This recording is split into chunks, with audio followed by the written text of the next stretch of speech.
Pushkin.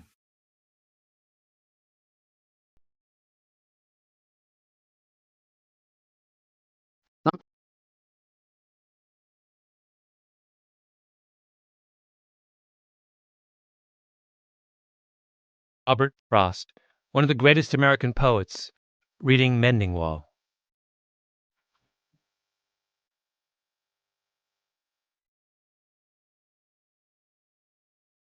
They walked together down the border of their properties, between his apple orchard and his neighbor's pine trees.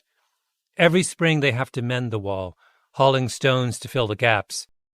The narrator asks his neighbor, do they really need a wall to keep pine and apple trees apart?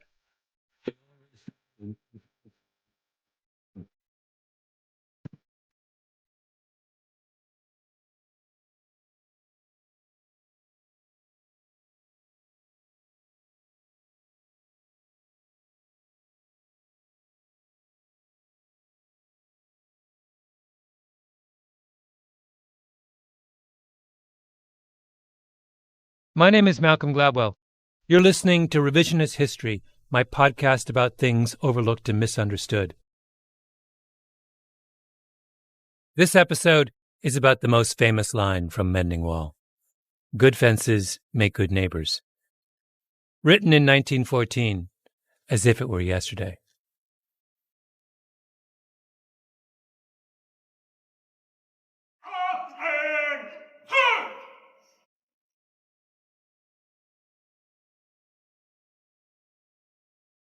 The historic home of the U.S. Marine Corps is the barracks in Washington, D.C., 8th and I Streets near Capitol Hill. From May until the end of August, every Friday night, the public is invited for evening parade. Good evening, ladies and gentlemen, and welcome to the oldest post of the Corps, Marine Barracks, Washington, D.C., celebrating over 60 years of performing evening parades. It starts at 8:45, precisely, on the immaculate lawn in front of the Commandant's house. The ritual of honoring the flag, the famous silent drill, the drum and bugle corps. Marines in the traditional white with dark blue tunics, 1 hour and 15 minutes of precision marching.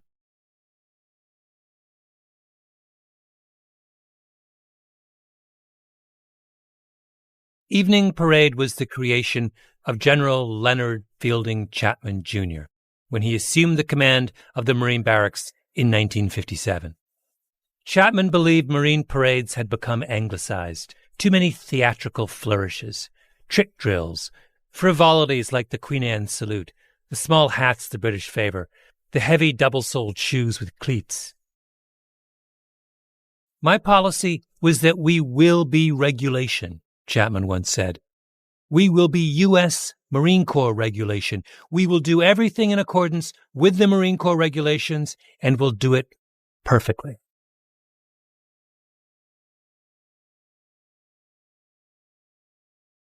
I've met a handful of senior military leaders in my life. They're not like CEOs, who represent an infinite range of variation on the general theme of tall white guy. Generals are the product of one of the world's largest and most rigorous meritocracies. To get to the top, they've had to be more disciplined than the disciplined people, and then, at the next level up, smarter than the smart people, then, at the level after that, more charismatic than the charismatic people, and on, all the way up to 5 stars. Generals are the winners of a single elimination tournament that goes on for 30 years.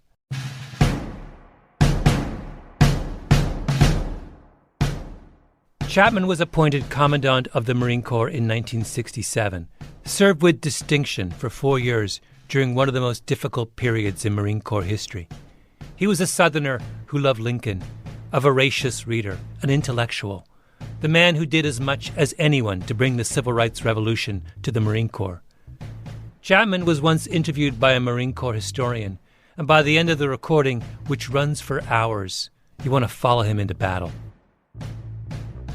Toward the end of the war, when we were pulling out of Vietnam, I came to the decision that we were going to clean house, shape up or ship out. Chapman shrank the Marines from 300,000 to 200,000 men, let go every Marine that he felt did not measure up, made sure everyone who remained knew what the score was. And I'd make my speech about tightening up the Marine Corps and going back to our standards. And I got applauded every time. And it was in such sharp contrast to what was happening in the other services. See, the other services loosened their standards. Long hair, beer in the barracks. Navy especially. Navy especially, yeah. We went exactly opposite directions. The Navy loosened their standards, so did the Army. Tell me, what did he look like? Well, he was very handsome. He was, the pictures of him when he was young, a pretty incredibly, dashing sort of man. This is the general's granddaughter, Danielle Chapman. And he was still very handsome when he was in his 60s and 70s. And tall, he still had that military posture to him. Also just an incredible stamina. And he actually was very proud of that, too, on the golf course, that until he was in his 80s, he walked and carried his clubs, and he would really rib his buddies about that. And he would say, they would ride in the cart, and he would say, they're over there riding in the cheeseburger wagon, but he was he was walking and carrying his clubs the whole way. General Chapman retired from the Marine Corps in 1971. But he didn't take a lucrative job in the defense industry, like so many ex-military brass do. Instead, he goes to his boss, the Secretary of Defense, and asks for help in finding another job in government. He gets his wish. In 1973, he's named commissioner of what was then called the Immigration and Naturalization Service, the agency responsible for securing the borders of the United States. Now, why does he do that? Being head of the Marine Corps is a job of enormous prestige. The INS in 1973 was a backwater. Why would someone take such a big step down? It's not obvious until you think about what Chapman has just been through. Vietnam. He ran the Marine Corps during the worst years of the war. And what was Vietnam? A war about a border. The country was split in two, with a communist government in the north and a pro-Western government in the south, and the North kept sending insurgents across the border to make trouble in the South. That's why the U.S. went to Vietnam, to secure the border. The Marines were in the thick of it. They were way up in the farthest corner of South Vietnam, right on the border with the North. At one point, the Secretary of Defense wanted a wall built along the border to stop the North Vietnamese from trickling in. It was the job of the Marine Corps to build it, and they couldn't do it. They couldn't secure the border. Nothing worked. Chapman saw the failure firsthand. The trouble with Vietnam for the Marine Corps was that the Army was in charge of the whole thing. Chapman's son Walton joined the Marines and served in Vietnam. And the Marines that were there, my dad had no tactical control. In other words, he couldn't tell the 26 Marines to leave Quai Son and go somewhere else. General Chapman would make the long journey to Vietnam many times, but all he could offer was moral support. There's a moment in his oral history when Chapman describes the orders that came down from the Pentagon when the U.S. military shipped out of Vietnam. Each branch of the military was supposed to pack up and send home anything worth more than $50. Chapman said no. The Marines would bring home everything worth $5 or more. Furthermore, I issued an order that we'd leave our spaces in Vietnam ready for inspection. Everything cleaned up, all the trash buried, all the temporary buildings knocked down and disposed of, and we did that too. We left every one of our areas in impeccable condition, ready for inspection. That's what the Marine Corps was reduced to in Vietnam, being the best at tidying up behind them. How could someone like Chapman be satisfied with that? If he couldn't defend the borders of South Vietnam, then maybe running the INS would be his second chance.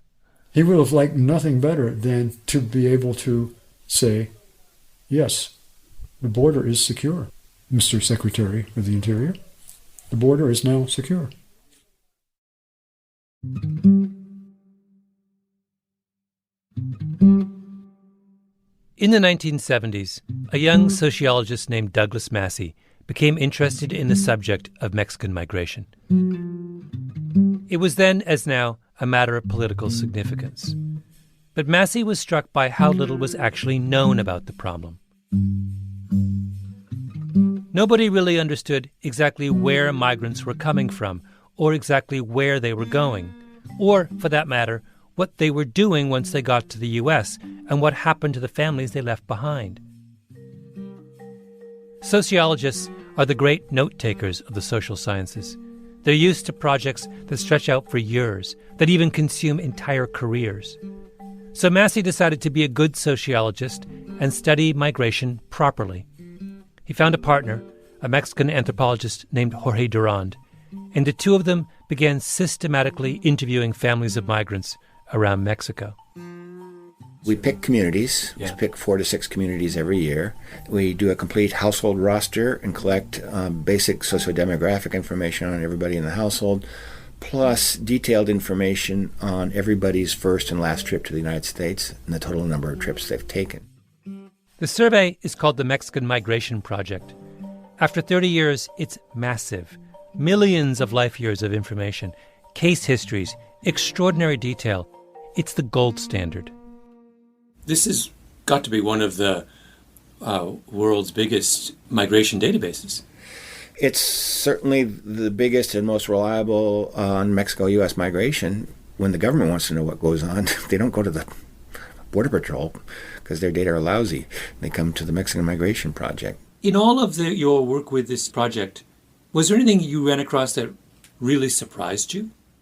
I guess what surprised me in the late 70s when I first saw this was just how routine it had become and how institutionalized the circulation was and how it was woven into the fabric of Mexican life at the time. How institutionalized the circulation was. The principal finding of the Mexican Migration Project is that Mexican migration to the United States has a distinctive pattern. It's overwhelmingly circular. Mm-hmm.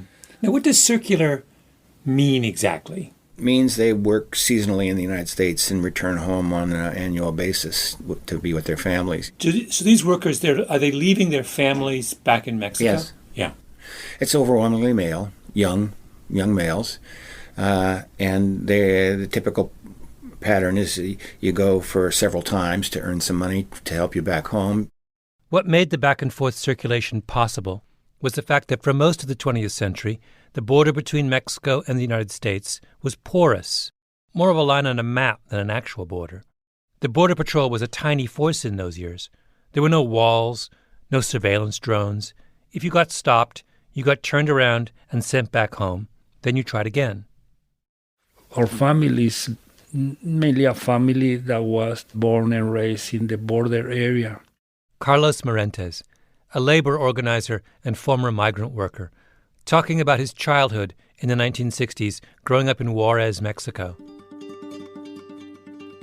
He and his friends used to swim across the Rio Grande, carrying watermelons that they would sell on the American side, like the river was a pond in their backyard.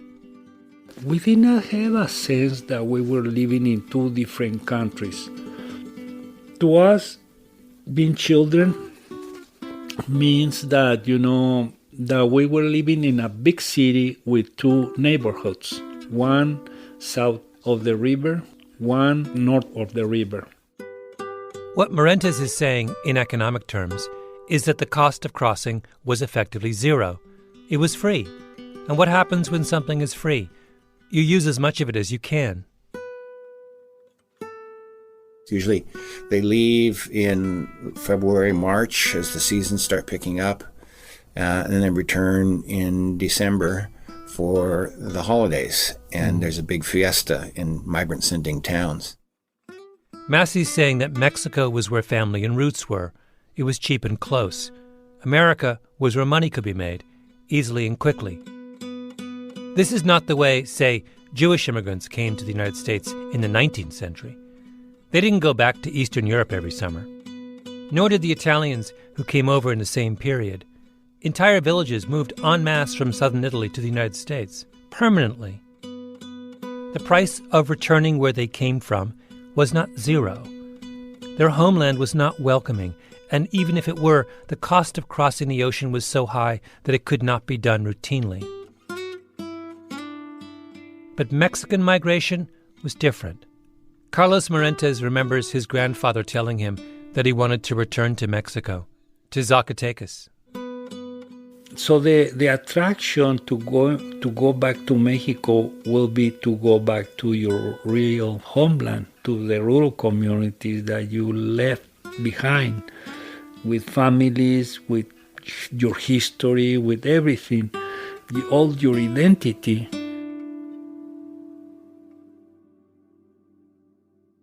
This is not the story the United States tells itself.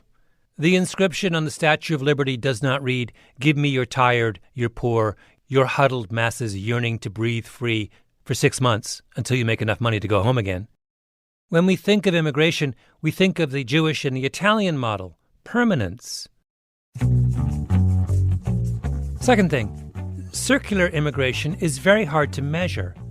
Border controls are designed to count the number of people coming in, not the number of people leaving, because we assume the number coming in is what matters, which it is in most cases, but not in the case of Mexico. Because if a huge group of people eventually go back home again, the only number that matters is net migration. Those who come in minus those who go home. And thirdly, most importantly, circular migration is the result of a zero-cost border crossing. It is what happens when you can swim across the Rio Grande or walk from Juarez in Mexico to El Paso in Texas. So what happens to circular migration when the cost of migrating is no longer zero?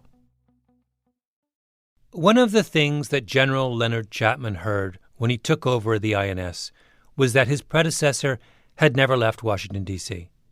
For someone coming from the Marine Corps, that was unthinkable. Leaders review their troops.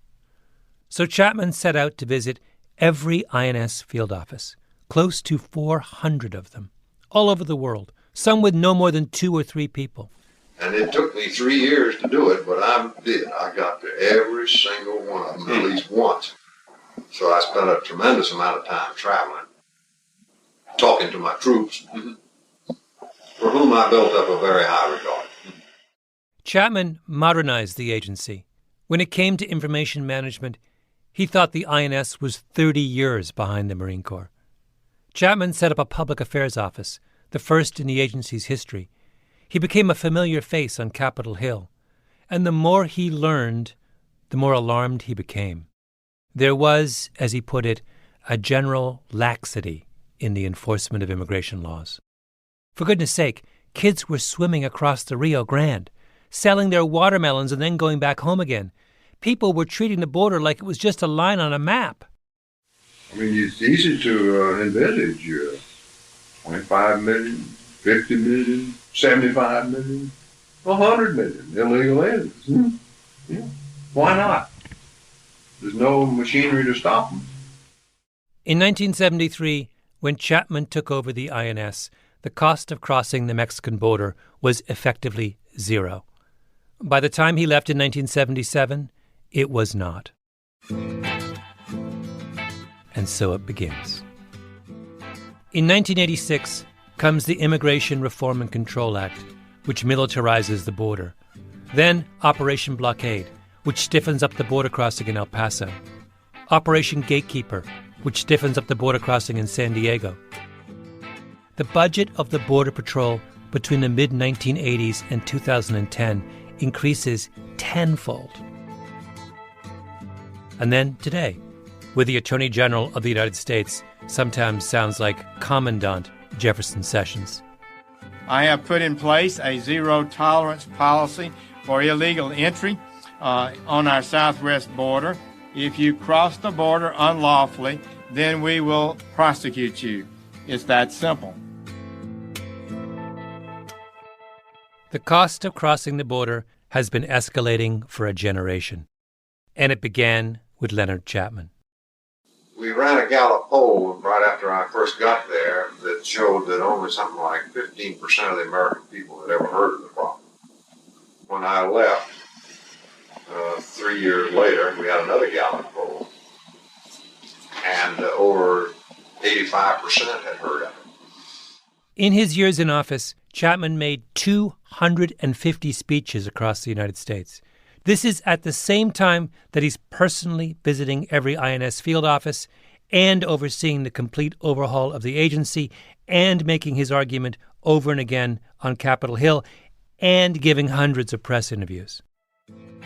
The United States went from an INS headed by someone who never left his desk to an agency headed by someone who couldn't stay at his desk. He was relentless.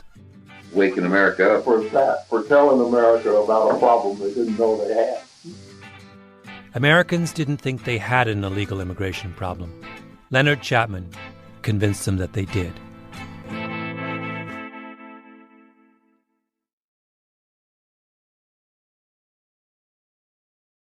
When I was 14, growing up in Canada, I went to a week-long track and field training camp at the International Peace Garden. It's a park straddling the border between North Dakota and the Canadian province of Manitoba. I'd go for long runs each morning with two friends. One day, we noticed a diner on the American side, so we hopped the fence and got a burger. I say fence because the border in that stretch of prairie was just a fence, the type that someone in the suburbs might have around their backyard. On our way back to Canada, we were spotted by a Border Patrol officer. He arrested us, put us in the back of his car, and took us to the nearest INS office. We had to put our names in a book underneath a big photo of President Jimmy Carter. I decided to be clever and wrote my name as William F. Buckley. Then we got dropped off back at the border fence with a stern lecture. When I got home and told my parents, they found the whole thing hilarious. But as you can imagine, it left an impression. That burger at the diner was my first visit to the United States, and I ended up in the back of a patrol car. I first read Robert Frost's Mending Wall not long afterwards in school. The poem is a back and forth between a man and his neighbor over the value of their fence. One side says, good fences make good neighbors. The other side, the narrator, says, maybe not. It all depends on who the fence is keeping in or out. Right from my first read, I sided with the narrator, because all I could think of was the fence I'd just jumped between Manitoba and North Dakota. We were 14-year-olds, and the fact that there wasn't much of a fence between the countries at that point meant that we could do normal 14-year-old things, like get a burger. Would a better fence there have made us better neighbors? Or would we have just gone hungry? Frost's neighbor thinks good fences solve problems, and the funny thing about that poem is how many people agree with him. But do good fences make good neighbors, or do they just disrupt normal patterns of behavior? So what happened when the Mexican border became a good fence? Well, the historical Mexican migration pattern was that young men came to America, worked, went home, came back, went home again. That's what Douglas Massey documented in the Mexican Migration Project. Our data from the Mexican Migration Project indicate that between 1965 and 1985, 85% of all undocumented entries were offset by departures, so the net inflow was small. Between 1965 and 1985, lots and lots of Mexican migrants came to the United States without legal status, but almost all of them eventually went home. But then the Border Patrol was expanded. The crossing opportunities through El Paso and San Diego were shut down, and migrants had to adapt. They shifted from the fortified crossings in El Paso and San Diego to the most brutal parts of southern Arizona. Now you're out in the middle of high desert, open desert. It's bitterly cold at night, boiling hot during the day. There's no water, and deaths mount. And when you're out in the middle of nowhere, it's more costly to stage a crossing. The financial incentive to come to the United States remains, but returning home is now suddenly so risky that you don't do it every 6 months, or every Christmas, or maybe even ever. You stay. And as the male workers stay longer and longer, family reunification occurs. They send for their wives and younger children, and those younger children are today's dreamers. In 1980, What was the likelihood of a Mexican migrant returning home after his first trip to the United States? According to the Mexican Migration Project's data, it was about 50%. By 2010, it's 0. We built a wall to keep Mexican migrants out. In fact, the wall has kept them in. People who would otherwise have gone home stayed so long they put down roots. In March of 2016, Douglas Massey, along with Jorge Durand and Karen Pren, published a brilliant paper in the American Journal of Sociology, Why Border Enforcement Backfired, in which they ask a hypothetical question. What would have happened if the United States had done nothing over the past 30 years, frozen the budget and staff of the Border Patrol at 1986 levels, allowed for some circular migration? The researchers estimate the undocumented Mexican population of the U.S. would be about a third lower than it is now. This is according to the people who know more than anyone else about Mexican migration, who have access to one of the biggest immigration databases in the world.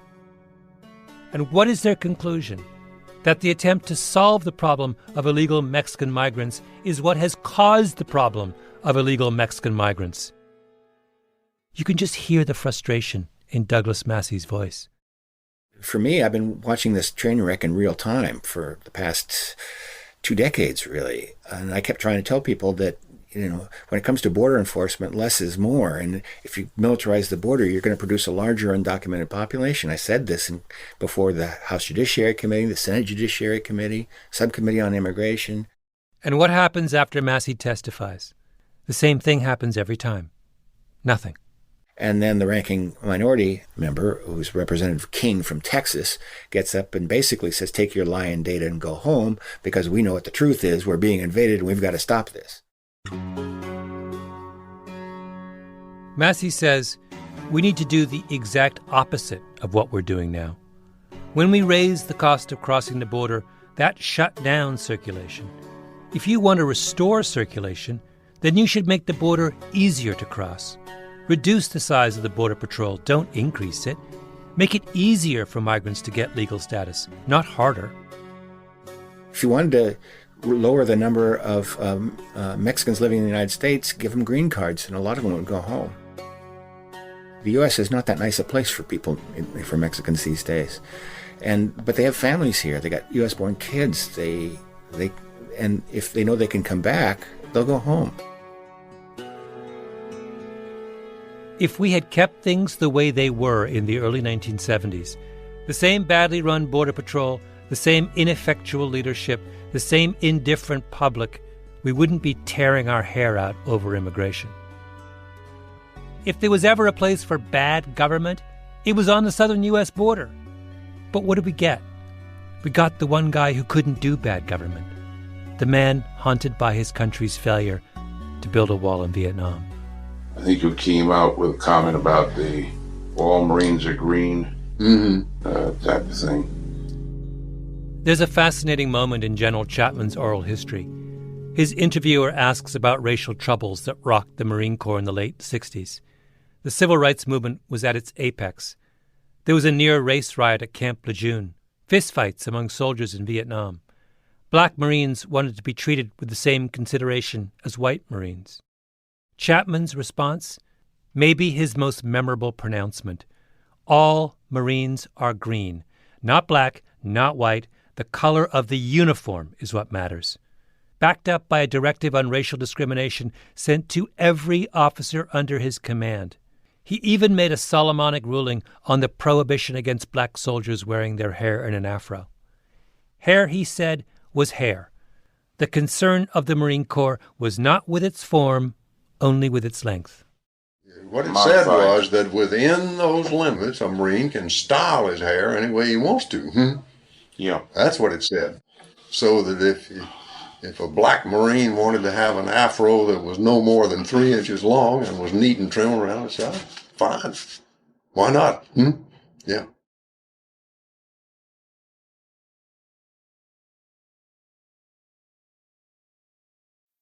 And the evening parade? To participate in the evening parade at 8th and I, you used to have to be a perfect specimen of military manhood, more than 6 feet tall, no glasses, and white. Chapman says, why can't you be a perfect specimen of military manhood and black? He desegregated evening parade. That got him hauled before a congressional committee full of angry Southerners. Chapman describes the experience, with typical understatement, as a, quote, interesting few hours. But I'm a deep Southerner myself, and so I was able to battle them with good effect, unquote.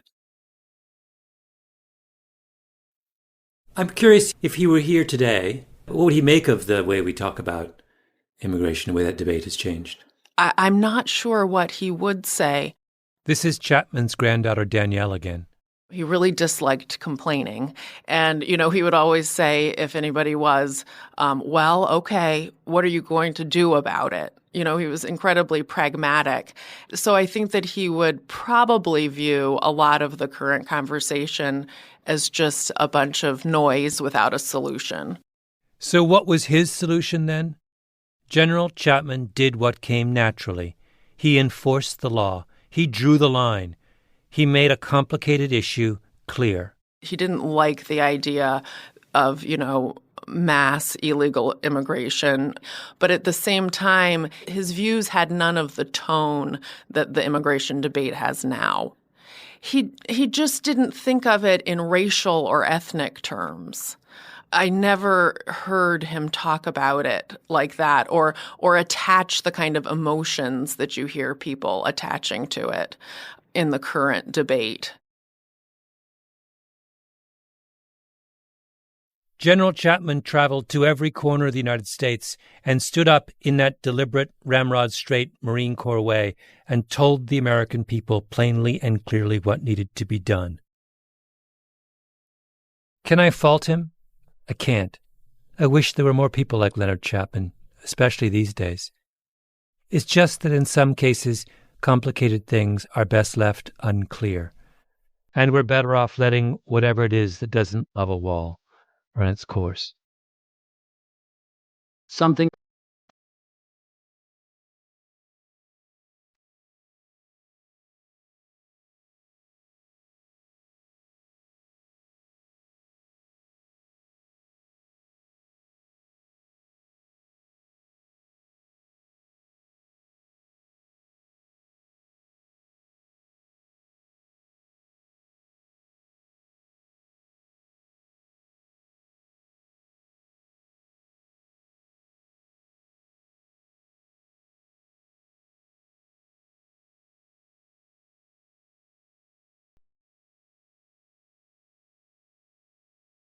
Revisionist History is a Panoply production. Senior producer is Mia Lobel with Jacob Smith and Camille Baptista. Our editor is Julia Barton. Flawn Williams is our engineer. Fact-checking by Beth Johnson. Original music by Luis Guerra. Special thanks to A.C. Valdez for capturing the sounds of the evening parade. And for the audio of Robert Frost, thanks to the National Council of Teachers of English. And thanks, as always, to Andy Bowers and Commandant Jacob Weisberg. I'm Malcolm Gladwell.